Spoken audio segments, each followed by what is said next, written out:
嘿，大家伙儿早喽！1月23号星期四，天刚刚亮起来。今天轻松跑了，而且今天开始会少跑一点，明天也是。然后后天我们轻松一个3公里，大后天是比赛日。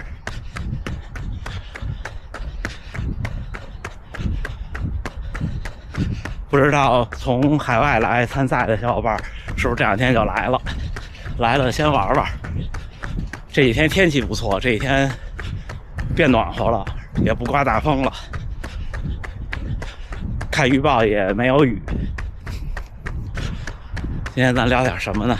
有一位小伙伴有一个评论说的特别好，说像成年以后这种运动锻炼也好，训练也好，其实就是把这件事儿延续下去。他特别强调说，不说坚持，说延续，我觉得特别好。一会儿跟大家分享心得。像每年一到这个时候，就冬天，像北方城市特冷的时候，或者是到特热的时候，总会有小伙伴发来评论，说厌跑情绪严重，觉得没有精神。我也这样，我有时候也这样，比方最近就有点这样。那天那个10公里跑完，我突然觉得有点想放松，真心话。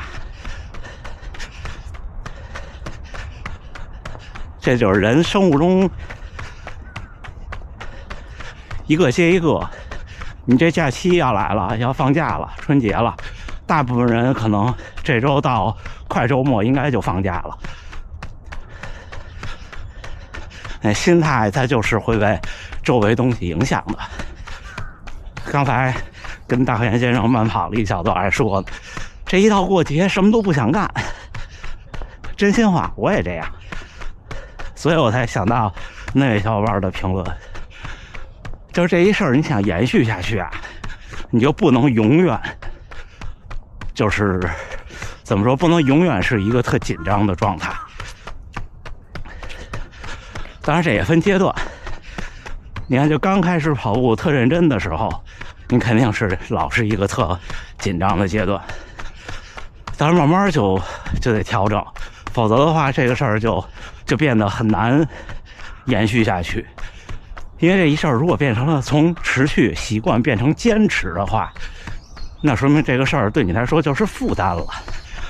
不要把运动变成一个负担。像我们普通人就是玩一玩。看小猫在不在？不在了。之前就是在这儿大半城有两只猫。所以说延续就说到说有小伙伴说受伤了，或者是过节，或者要出差，或者有什么特殊情况要停跑，或者训练要不规律了，他焦虑。我原来也这样的，原来受伤比现在多，那个时候时不时就受个伤，停个2、3天、3、5天，最多的时候停过1周多。一开始是特别的焦虑，因为那个时候你这事儿刚开始的时候热情特高，然后你就又特认真，特别当回事儿。但是我只能说慢慢就好了。马拉松这个事儿，身体训练固然是重要的，心理训练其实也很重要。就像我今年跟大家分享的我的一个小目标，就是多参加点比赛，多开心参赛，然后在比赛的时候呢，调整一下心态。因为你不可能每一场比赛都是最好的状态和最全力以赴的体验，那样的话这个事儿其实也不可持续。因为对普通人来说，想全力以赴或者说天时地利人和去做一场比赛是很难的。你赛前的训练、生活、饮食，包括你比赛当时的那个状态，都是不可控的。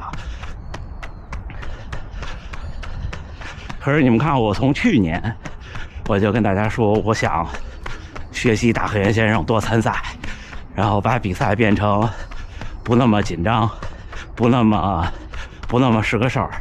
但是我经历了差不多1年多，直到去年的奈良和台北，我才调整过来。而且其实是一个契机，什么契机呢？契机就是东京的半马我生病了，导致第一次很轻松的跑一场比赛。就我差不多经历了1年多，我才把这个心态给，也不能说完全调整过来，给开始调整。所以马拉松训练这个事儿真的是以年为单位的，包括不限于说2023年波士顿跑完，或者更往前说，对，2022年底北京跑完，那个时候就有人跟我说，很专业的教练跟我说，你不应该每次都很快，你应该更极化一些训练。那时候我也承认，我也认同，然后我就试着变慢。我大概试到了2023年波士顿回来，我才试明白，我才能像现在这样。你看现在多快啊！现在5分，就这样轻松跑。那时候根本不可能。之前在会员节目里跟大家分享之前那些训练，那时候1个月400多公里、500公里，平均配速都在4分30以内，你都不敢想象。放在现在，但是那个时候的强度就拉不上去，因为你到强度课的时候也很累。那时候跑强度，就说这1分钟的快慢，我也就是3分40，3分30开头的配速就很开心了。所以说是一回事儿，做是另外一回事儿。想跟大家分享这个，我觉得虽然和马拉松训练成绩没什么太直接的关系，但是就像我记得去年大家分享过，我这几年跑步经历的几个心理的阶段，因为我经历过，我觉得就像怎么说呢，就像之前的比赛，我甚至有的时候会因为太焦虑，有时候就我还有弃赛的时候，就根本没去。我这样是不对的，现在想想不能说是不对吧，是至少对自己不好。那你做一个事儿不开心，那你再努力有什么用呢？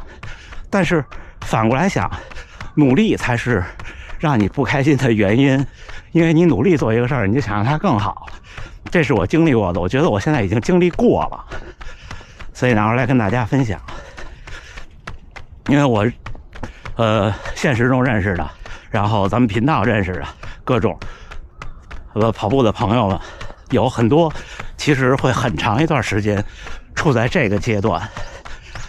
我差不多在这个阶段有5到6年，大概是从2018年开始的。2018年之前的比赛，我那时候根本就不想这些，那时候想着我跑完了就完了，因为那时候觉得一个马拉松跑完了挺了不起的了。2018年之后，就突然的就开始有这种想法了，持续到了2024年6年。我觉得2025年是个新的开始，所以今年就跟七龙珠说的那个似的，说已经不是变成超级赛亚人了，是说要保持一个超级赛亚人的状态，让他自己习惯这个状态，差不多就这意思。我想在未来的，不管是像昨天那种训练还是比赛中，都是一个正常稳定的发挥，然后慢慢去找到这种比赛的感觉。这样的话，你将来才能突破，就是还是追星逐月的过程。我说这个并不是说劝大家不要去努力，而相反的是找到了另一种努力的方式，就是把一个以前觉得很艰难的事情变成常态，那慢慢的你就可以够到更高的地方，是不是？周日傍晚应该是个好天气，来比赛的小伙伴就纯竞速的装备就好了。今天不跟大家多聊了，差不多训练完之后咱们再见。1月23号星期四清晨7点25了，训练结束。今天跑得短，16公里，平均配速5分03，心率131。像一般我到赛前就是把平常的训练稍微减点量，然后变慢一些。如果是半马呢，基本上就减到16或者13，从21减到16或者13。如果是全马，就会相对系统一些减的。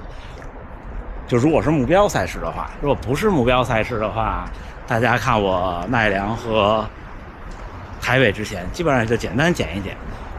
所以这次周末的比赛呢，不好说，要看当天的状态，因为之前那场10公里的状态和发挥太顶了，太好了。有时候这个人的状态就是这样，就跟运动员说赛前调整状态什么的也是这么回事儿，只不过普通人可能没有那么的明显。这次我们就试一试稳定的输出，看看我能巡航到一个什么样的半马，怎么样？行吧，今天跟大家分享这些心态。我觉得好些时候是这样，不管是大家听我说，还是我听别人说，我们都不太可能通过语言和就这种分享就能改变什么。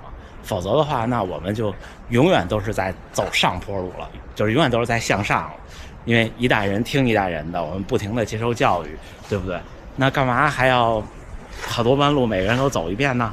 那没有办法。所以我觉得我这个小频道存在的一部分价值，也是想跟大家分享的我可能的经历经验，让大家在到这个时候的时候想到别人也是这样，这就特别的，我觉得这至少对我是有意义的，对我至少是有意义的，我就不会那么慌张。